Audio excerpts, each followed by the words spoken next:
This country shouldn't be where it is. This country shouldn't be in debt. There's no way.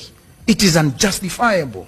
I cannot, by the life in me, understand why we are where we are. I cannot. I refuse to embrace. A gesture that few would have thought possible just a few months ago.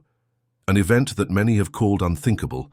The country has decided to put an end to the export of raw diamonds. No more minerals extracted from its soil and shipped abroad in their natural state. From now on, the gates are closed. The rules have been radically rewritten, and around the world, the entire mining sector is holding its breath. Why has Botswana, Africa's diamond giant, decided to stop everything now? What does it mean for the continent and for the rest of the world? Let's find out. It all started with a single signature, a pen, a sheet of paper, and a statement both calm and powerful, made behind the heavy doors of Botswana's government. In less than 24 hours, this decision sent shockwaves around the globe. Mining headquarters in London, the diamond exchanges of Antwerp, and even copper traders in Shanghai were shaken. Botswana had officially announced an unprecedented decree, a total ban on the export of raw diamonds and any other unprocessed mineral. No delays, no negotiations, no exceptions. The announcement came directly from President Dumaboko, flanked by his ministers of mines and energy. He didn't shout, didn't threaten. He simply declared with impressive calm that Botswana would no longer serve as a supplier of raw wealth for foreign prosperity. From now on, every ounce extracted from Botswana's soil must be processed, refined, and transformed locally, within national borders. And to highlight this historic shift, the president simultaneously launched a line of merchandise honoring African leaders who, like him, take a stand for the continent's sovereignty. He even called on the diaspora to get involved, showing that the loyal sons and daughters of Africa are standing tall, wherever they may be. But this wasn't just political rhetoric. It was immediately followed by a sweeping executive directive. Entire shipments were grounded at airports, containers of copper concentrate and diamond parcels ready for export were stopped cold at border points. Everything now required proof of local processing before export clearance would be granted. Major mining companies were completely blindsided. Some immediately suspended their operations. Others requested emergency meetings with ministers. In diplomatic circles and investor forums, carefully worded statements began circulating, calling for policy clarity and operational reviews. But behind the diplomatic language, one thing was crystal clear. Botswana was not bluffing. The ban was real. It applied to all minerals, diamonds, copper, nickel, and more. Nothing could leave without undergoing transformation within the country. In concrete terms, this means that all raw materials must now be cut, polished, refined, or processed on Botswana's soil by local companies or partnerships based in the country. A radical shift, especially for a country whose entire economy has depended for decades on the export of raw materials. The diamond sector alone accounts for nearly 30% of Botswana's GDP and more than 80% of its export revenue. Until now, diamonds extracted from famous mines like Jwaneng or Orapa were quickly packaged, priced, and shipped within days to cutting houses in India or luxury vaults in Belgium. That economic model, profitable in the short term, collapsed overnight. Government insiders indicate that this policy is only the beginning.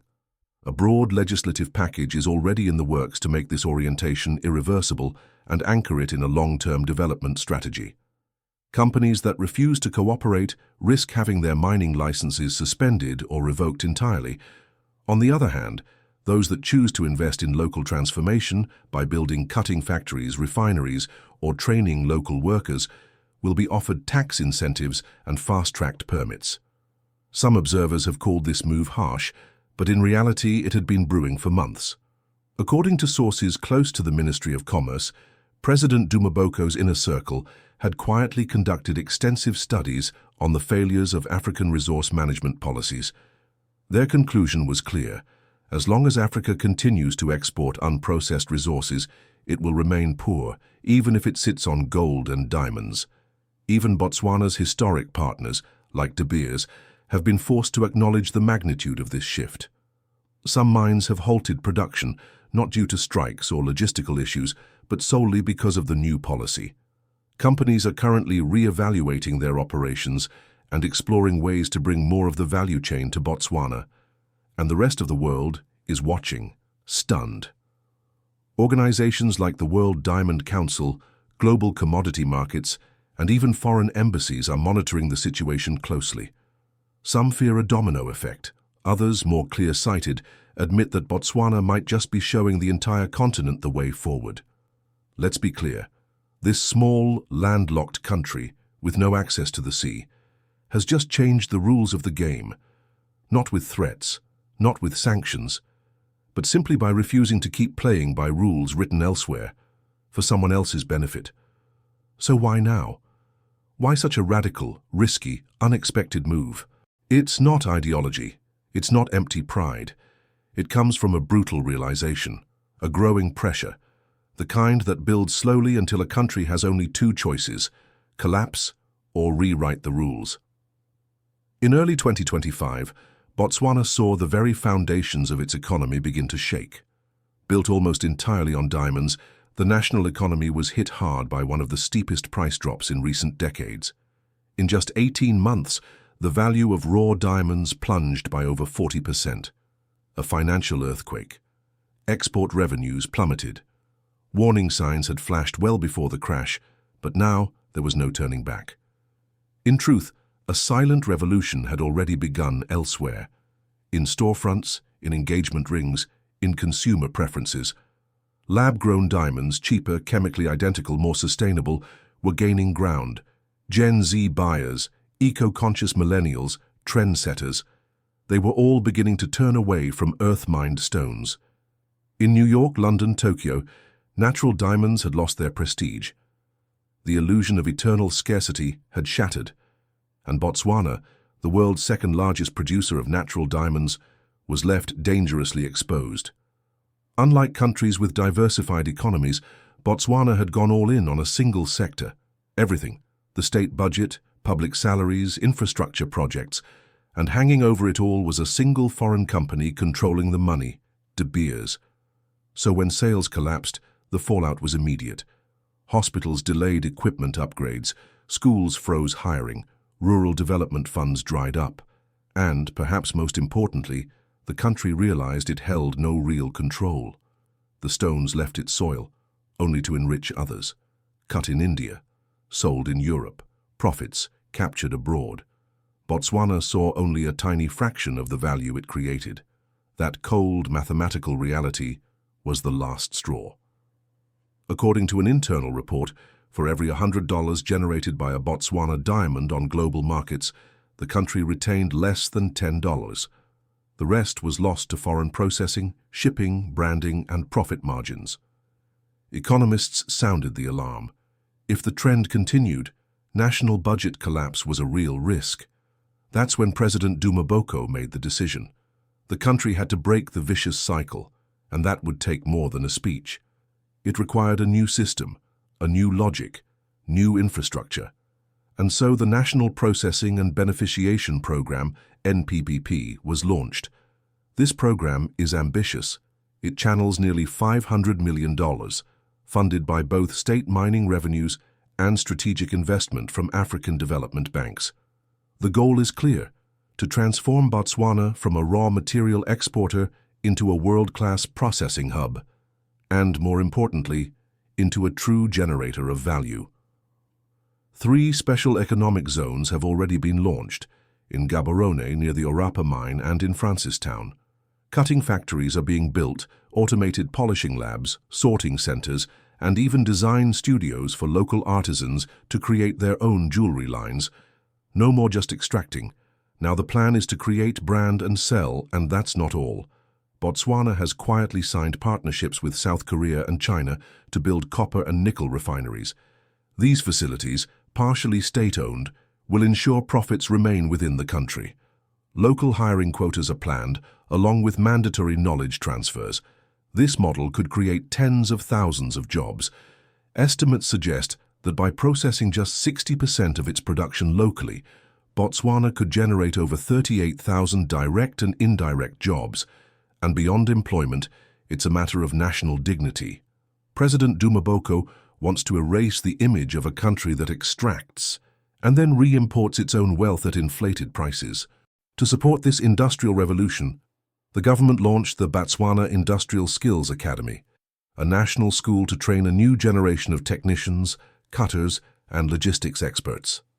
Massive investments are also planned in solar and hydroelectric energy to power these new factories. Of course, the challenge is huge, but this is a historic choice. Botswana is no longer asking the world what to do with its resources. It has decided to take full control, but this act of sovereignty has not gone unnoticed. In office towers from London to Mumbai to Tel Aviv, concern is growing. De Beers has had to halt some operations. The model based on raw export has collapsed. Now, stones can only leave after being processed locally. Margins are thinner, timelines longer. The entire system must be rewritten, and it's not just about diamonds. Copper traders, foreign investors, even in unrelated sectors, are worried. Botswana's bold policy stance could extend to other resources. Coal, uranium, rare earths. Uncertainty looms. But while multinationals scramble, other African nations are watching closely. In the Democratic Republic of Congo, Namibia, Mozambique, discussions are emerging about following the same path. The African Union is reacting. A summit is even being considered to examine this new model based on local transformation. In Surat, India, where nearly 90% of the world's diamonds are polished, unions are already warning of massive job losses. In Antwerp, Belgium, diamond exchanges are on high alert. If all producing countries adopt similar rules, the entire geography of global luxury may need to be reimagined. Yet this is not isolationism. Botswana isn't closing the door to foreign investment. On the contrary, it's inviting companies to come build factories locally, train workers and produce within the country on Botswana's terms. And that's the country's greatest victory. Many expected a harsh response from the West, retaliation, sanctions, blockades. But so far, none of that has happened. The world still needs Botswana's diamonds, its minerals, its expertise. Only now it will have to play by new rules, rules set by Africa. Of course, the risk is real. If transformation takes too long, if infrastructure lags, or if political will falters, the model could collapse. But for now, the commitment is total. Botswana isn't reacting to a crisis. It's anticipating the future, building a new African economy. And now, a universal question emerges. Is this the dawn of a new era? Is Botswana the first African country to actually do what so many have only promised? Can a small, landlocked nation truly spark a continent-wide economic revolution? At its core, this isn't just about economics. It's about narrative. This is a war of stories. Botswana is telling the world, we are no longer a reservoir of raw wealth. We are a power. And if that message resonates across Africa, if other countries follow, then yes, Africa might finally break its chains. Not through complaint, but through production, through control, through innovation. So tell us, should Africa stop exporting raw resources? Can the continent truly become wealthy if its riches continue to be processed elsewhere? Or is Botswana simply taking too big a gamble? Share your thoughts in the comments, and if you want to see more videos like this, subscribe and hit the bell. Here on Victorine, we bring you the stories no one else does, about history, culture, civilization, and the greatness of Africa. Thank you for watching, and see you in the next video.